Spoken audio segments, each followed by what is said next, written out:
사랑하는 자들아, 주께는 하루가 천년 같고 천년이 하루 같다는 이 한 가지를 잊지 말라.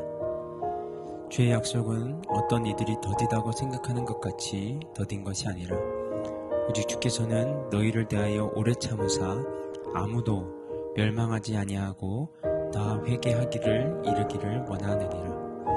그러나 주의 날이 도둑같이 오리니 그날에는 하늘이 큰 소리로 떠나가고 물질이 뜨거운 불에 풀어지고 땅과 그 중에 있는 모든 일이 드러나리로다.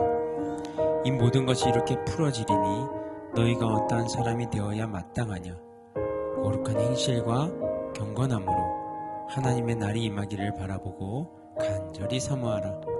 그날에 하늘이 불에 타서 풀어지고 물질이 뜨거운 불에 녹아지려니와 우리는 그의 약속대로 의가 있는 곳인 새 하늘과 새 땅을 바라보도다.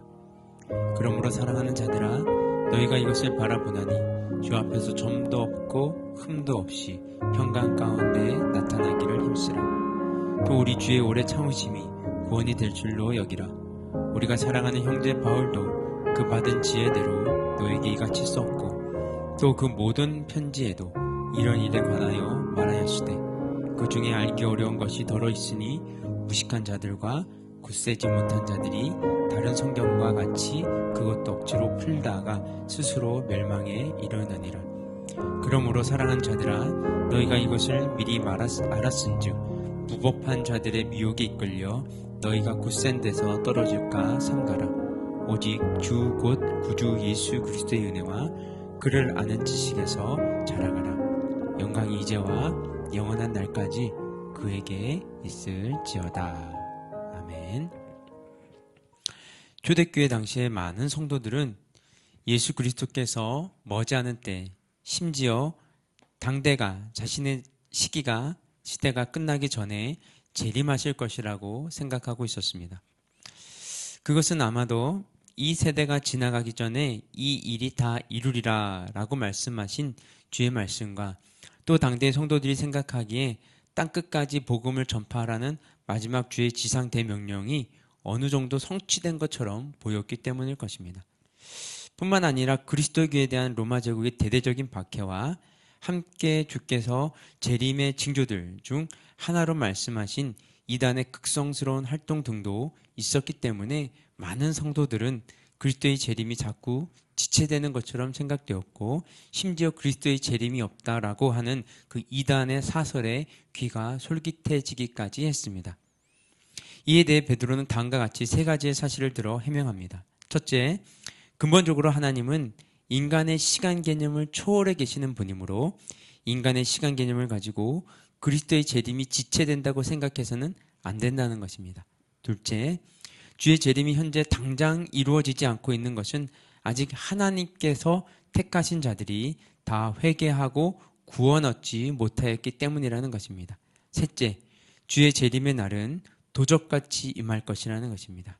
그리고 그리스도의 재림의 날에 일어날 현상에 대해서 하늘이 큰 소리로 떠나갈 것, 체질이 뜨거운 불에 풀어질 것, 그리고 땅과 그 중에 있는 모든 일에 드러날 것이라고 설명한 후에 재림의 소망을 경고히 하고 거룩한 행실과 경건함을 가질 것을 권면하고 있는 것입니다.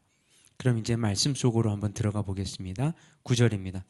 주의 약속은 어떤 이들이 더디다고 생각하는 것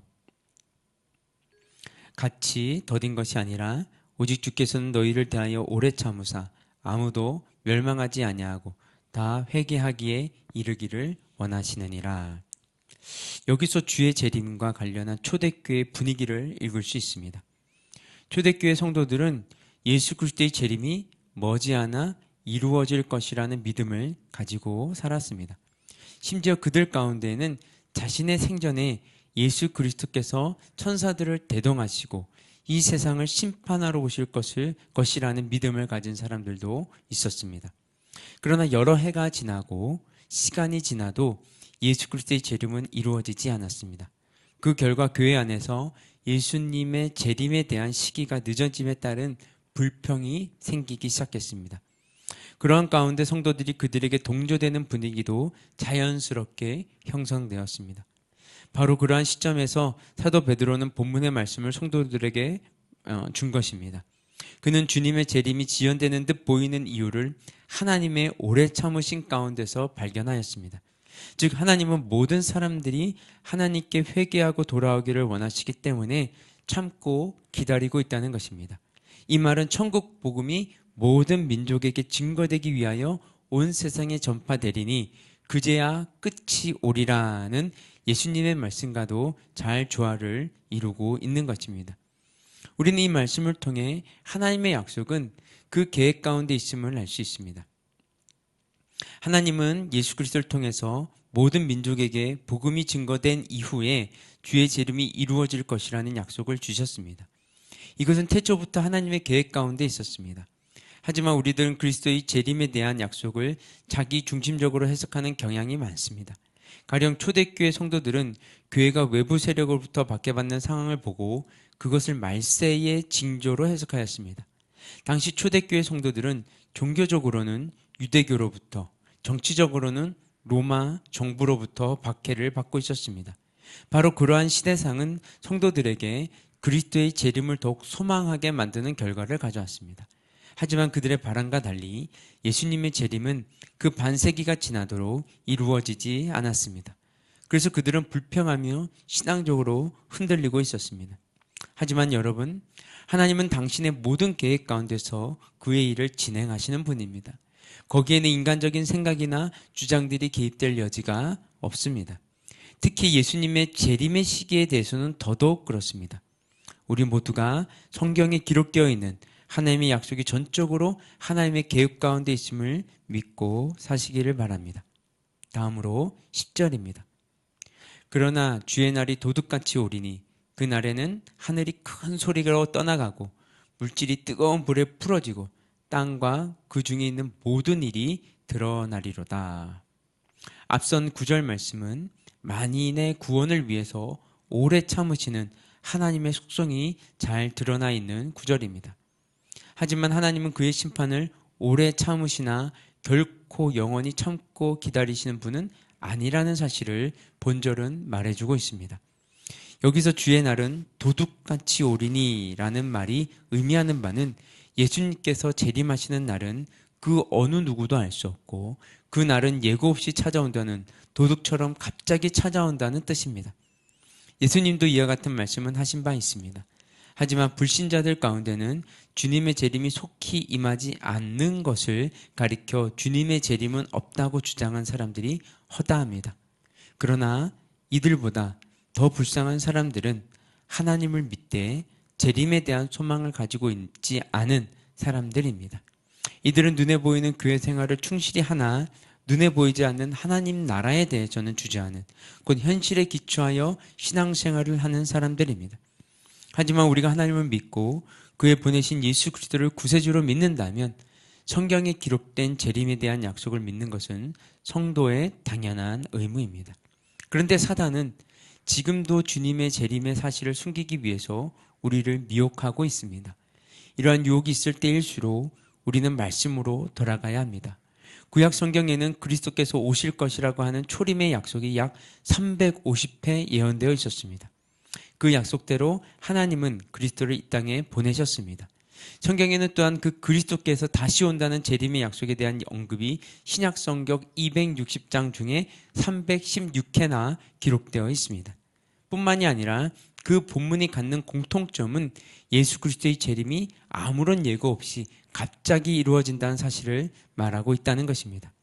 그렇기 때문에 예수님은 그러므로 껴있으라. 어느 날에 너희가 주가 임할는지 너희는 알지 못하느니라 라고 말씀하신 것입니다. 네덜란드의 개혁주의 신학자 아브라함 카이퍼는 종말의 시기를 살고 있는 우리의 삶의 자세를 말하면서 코람데오라는 단어를 사용했습니다. 이 말은 하나님 앞에서라는 뜻입니다. 우리가 언제 어느 곳에 있든지 우리의 삶의 태도는 하나님 앞에서가 되어야 한다는 말입니다. 아브라함 카이퍼의 코람데오라는 말 속에는 그리스도의 재림과 심판에 대한 의식이 전제되어 있음을 우리는 알 수 있습니다.